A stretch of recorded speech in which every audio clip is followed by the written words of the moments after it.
In 2018, a fisherman from North Korea made a decision that would change his life forever, though he never planned it. He didn't escape by choice. He was taken. When he was young, his father passed away, leaving him as the head of the family. Fishing was one of the few ways a man could earn money in his village, so he joined a crew, small wooden boats that went far beyond the legal fishing zones. To fill the quotas demanded by the state, they often crossed into Russian waters, risking their lives every time.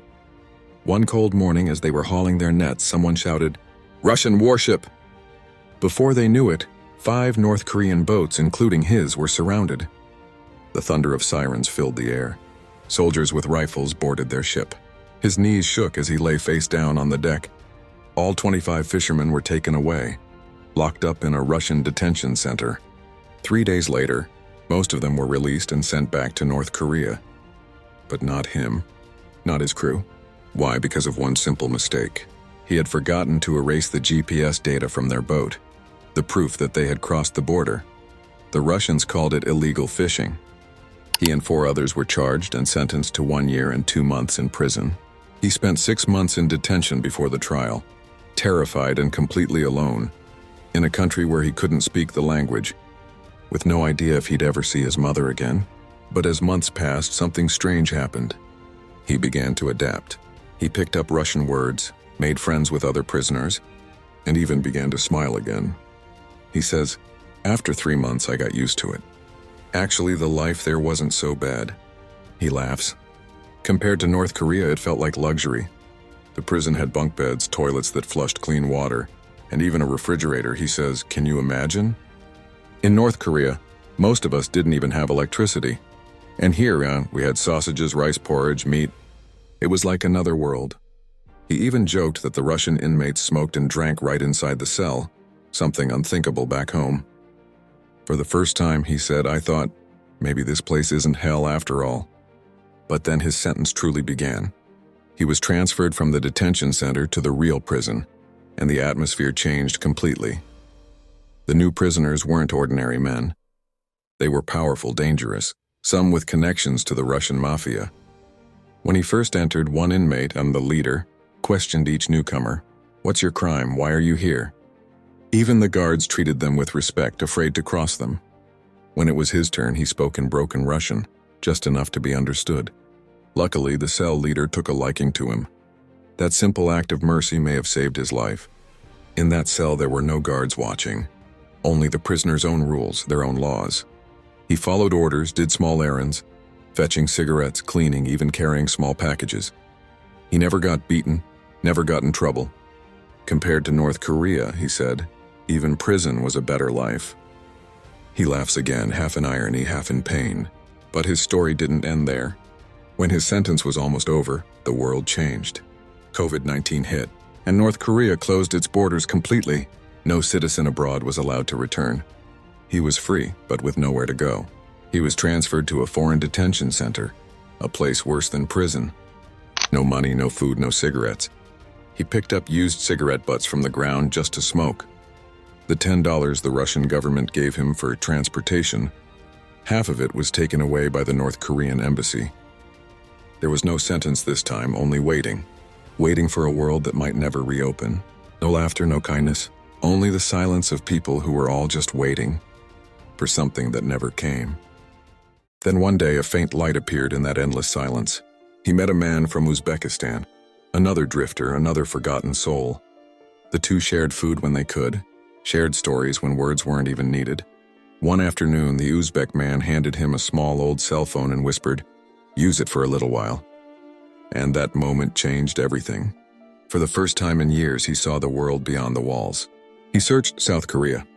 He watched dramas where people smiled freely, ate well, and traveled wherever they pleased. He couldn't believe what he was seeing.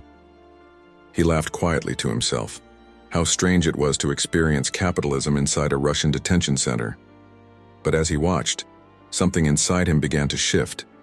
He realized that freedom wasn't just a dream told by others. It was real, and it was something he had never truly known. Still, part of him clung to his old beliefs. He had grown up being told that the outside world was evil, that South Korea was a place of suffering. Yet every video showed the opposite. He began to wonder if everything he had been taught was a lie. Then one night a familiar voice called to him. It was one of his crewmates from the fishing boat. "Come outside, we need to talk."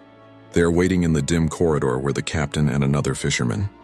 They looked around carefully and said in low voices, "We're planning to go to South Korea, come with us." His heart froze. Then anger rushed in. "Are you crazy?" he whispered sharply. "They'll kill my mother if I escape." But that night he couldn't sleep. The words kept echoing in his mind, "Guys, go to South Korea." He began to imagine it, freedom, warmth, light, a life without fear. He realized what he truly wanted, not survival, freedom. The next day he borrowed the Uzbek's phone again. He searched about defectors, about what happened to their families.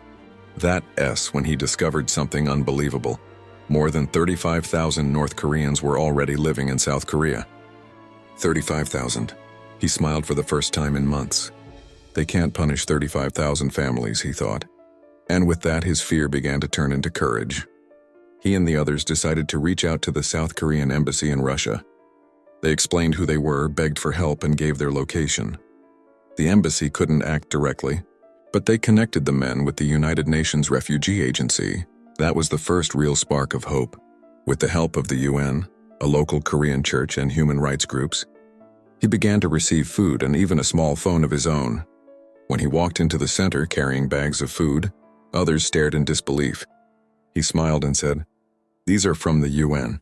I'll be going to South Korea soon." He wanted them to feel what he felt, that freedom might still be possible. But hope has its price. Soon, other North Koreans discovered that the food came not from the UN, but from South Korean missionaries. They reported him to the North Korean embassy. A few days later, a North Korean consul arrived. Calm, polite, and terrifying. "I heard you plan to go to South Korea," he said quietly. The fisherman denied it over and over, claiming he only wished to return home. The consul gave a faint smile and said, "Think about your mother." Then he left.